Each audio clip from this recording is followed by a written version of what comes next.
तो संगवारी हो जय जोहार प्रभास सिनेमा में हो मैं और 2-3 जन से यहाँ इंटरव्यू करूँ मैं यहाँ लाइन से। वो में सबसे पहला नाम है अलग राय, काबर ओकर फिल्म आने वाला है, तो चालू करो। तो अलग जी, आपकी फिल्म में आपने तारीख की घोषणा कर दी है 19 दिसंबर आटा चक्की, और एक और फिल्म जो है उसी तारीख की आ रही है। तो कि आप जब 2011 में आपकी फिल्म आई थी बैरी की माया, तब भी 5 अगस्त 2011 को आप टेटकू राम से टकराए थे, तो टकराने की आदत उससे पहले की है क्या आपकी? पहले सिनेमा 36 के शानदार दर्शकों को जय जोहार जय छत्तीसगढ़। ताबिर भाई, सिनेमा ऐसी व्यथा है जो हमेशा आती है जाती है। फिल्म की डेट हमेशा प्रोड्यूसर समय पे निकालता है जी। 19 दिसंबर अभी मैंने डेट निकाली है। पता चला है कि एक और शानदार फिल्म ओ तेरी की भी 19 दिसंबर को आ रही है। जी जी।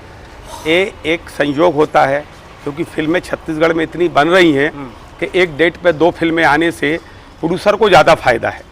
जब एक डेट पे 2 फिल्में आती हैं तो कम खर्चे में प्रमोशन हो जाता है, क्योंकि जो हमारे पत्रकार भाई हैं उन लोगों का सहयोग मिलता है, छत्तीसगढ़ के जानकार बुद्धिजीवी लोग हैं जिनका सहयोग मिलता है, जो आपस में एक दूसरे से चर्चा करते हैं कि एक डेट में 2 सिनेमा आ रहे हैं। तो 2 सिनेमा आने से फ़ायदा ये होता है कि कम खर्चे में प्रोड्यूसर की पब्लिसिटी हो जाती है और ज़्यादा जगह रिलीज़ नहीं करना पड़ती है, ताकि आरओ के भी खर्चे बच जाते हैं और पब्लिसिटी का भी खर्चा बच जाता है। ये दृष्टिकोण से मेरे हिसाब से एक डेट में 2 फिल्में आती हैं तो छत्तीसगढ़ के लिए बहुत शानदार रहेगा और हमेशा 2 फिल्में आती रहना चाहिए। आपने मंजुल ठाकुर को निर्देशक लिया है, जो कि सतीश जैन के शिष्य रहे हैं, एकमात्र सफल शिष्य रहे हैं, तो कुछ बताएंगे कि उस फिल्म के बारे में और उनके बारे में कि आपने उनको ही क्यों चुना? देखिए, छत्तीसगढ़ में डायरेक्टरों का कुछ थोड़ा सा अभाव है। वैसे यहाँ कला और प्रतिभा की किसी भी डायरेक्टर में कोई कमी नहीं है। यहाँ एक से एक सफल डायरेक्टर हैं जो बहुत ही बेहतरीन फिल्में बनाते हैं और बनाते आ रहे हैं।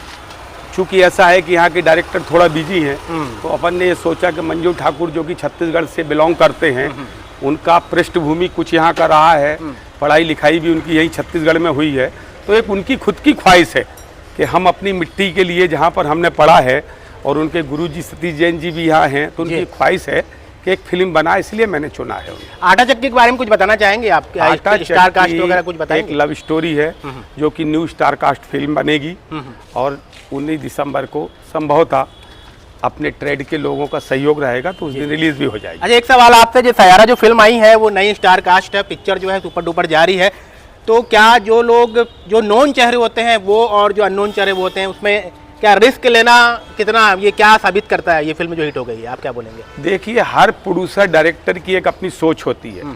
जब कोई निर्माता बनाता है तो उसकी सोच होती है मेरा पैसा निकले, लेकिन निर्माता को ये सोच भी जरूरी रखना चाहिए कि उनकी फिल्म में अच्छा डायरेक्टर हो। डायरेक्टर ही फिल्म बड़ी बनाता है।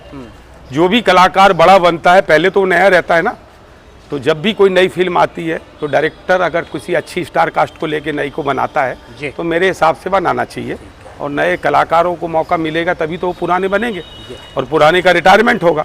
हमेशा पुराने ही चलते रहेंगे तो नए को कौन पूछेगा? माया दे दे मयारू 2, हमने सुना है कि दीपक साहू पहले उसमें उम्मीदवार थे, अचानक से लक्षित का नाम आ गया, इस पर क्या बताना चाहेंगे आप? ऐसा नहीं है। क्या होता है कि स्टार कास्ट होती है, कलाकार बिजी रहता है, उसके पास डेट का अभाव रहता है, तो इस तरीके से कुछ ऊपर नीचे होता है। बाकी ऐसा कुछ नहीं है कि कोई है नहीं है, ऐसा सब फिल्म लाइन में होता नहीं है।